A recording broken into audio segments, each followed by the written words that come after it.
My name is Yolanda Marquez. I was born on May 19, 1952 in Sacramento, California. My early years consisted of segregation in the Vietnam War. These were scary times for not only myself, but society as well. The division in society during the Civil Rights Movement made it hard for anyone to see eye to eye. White people had always instigated the black community and always gave them concern. There were always issues between the two, and I personally stayed out of any feuds. I saw both sides as equals and felt as if I could relate to the black community more since I was a Latino in the 1950s and 60s. Seeing African Americans treated that way made me question society, and since I was young, I didn't fully understand why it was such a huge deal as to why African Americans couldn't be seen as equals. The Negro is still languished in the corners of American society and finds himself in exile in his own land. And so we've come here today to dramatize a shameful condition. In a sense, we've come to our nation's capital to cash a check.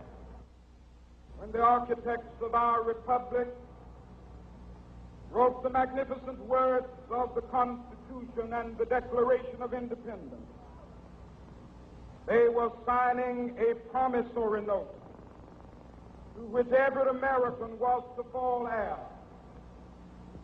This note was a promise that all.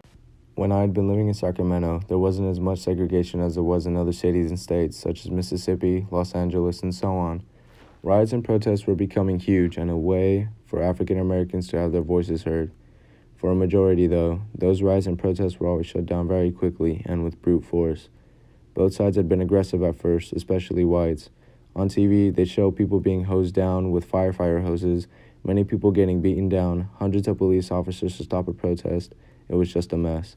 Other than that, there weren't any significant events that I could remember. I mainly remember the whole community against each other and not any specific events. The people that gave us the most hope were John F. Kennedy and Martin Luther King Jr. To me, both had been idols and figures to look up to during the time.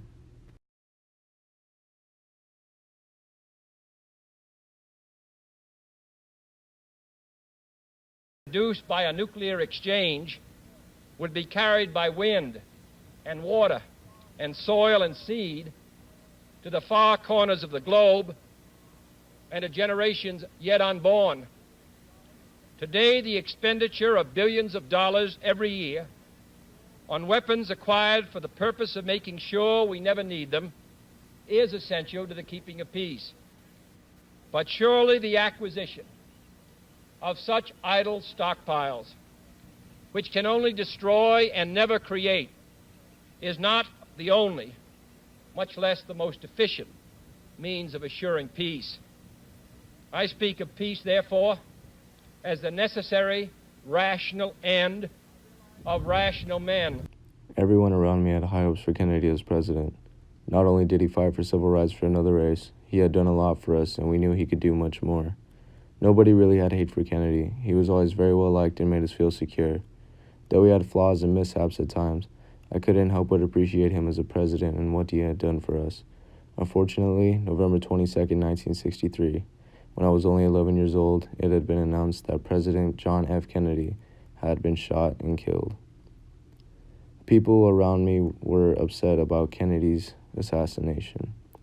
Kennedy just had that charisma that everyone liked, and to see that just go away in an instant was heartbreaking. Kennedy had a positive effect on everyone's life, including mine. With Kennedy gone, we had to rely on Martin Luther King Jr. for a change of society.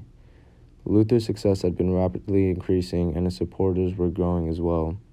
Since he was an advocate for peaceful protests, that's what his supporters had done, peacefully protested. Eventually, the Civil Rights Act in 1964 would be passed, declaring that there wouldn't be any more discrimination against others. Unfortunately, soon after, Martin Luther King would meet the same fate like Kennedy, and that was another loss for the community. Though they had so much more they could have done, they both impacted society heavily and changed us for the better. Fast forward a couple of years, and the Vietnam War had become a much bigger deal than it originally was. Richard Nixon had been president at the time, and he was always a very controversial president. Let us all understand that the question before us is not whether some Americans are for peace and some Americans are against peace. The question at issue is not whether Johnson's war becomes Nixon's war. The great question is, how can we win America's peace? Well, let us turn now to the fundamental issue. Why and how did the United States become involved in Vietnam in the first place? 15 years ago, North Vietnam, with the logistical support of Communist China and the Soviet Union, launched a campaign to impose a communist government on South Vietnam by instigating and supporting a revolution. In response to the request of the government of South Vietnam, President Eisenhower sent economic aid and military equipment to assist the people of South Vietnam in their efforts to prevent a Many communist soldiers were takeover. being thrown into war where they would just go in to die. A time like this was very scary and nerve-wracking. People had been protesting against the war, and some wanted us to continue fighting. I was against the war and wanted us out as soon as possible. There were so many riots and people that were upset about the war that eventually the president had to consider leaving the war. Thankfully, he chose right and got us out of a war that seemed like it would never end.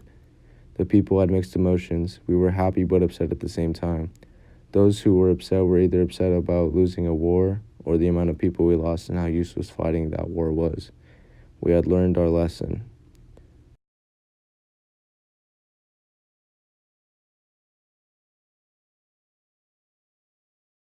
Mr. Allen, please give me an A on this assignment, please.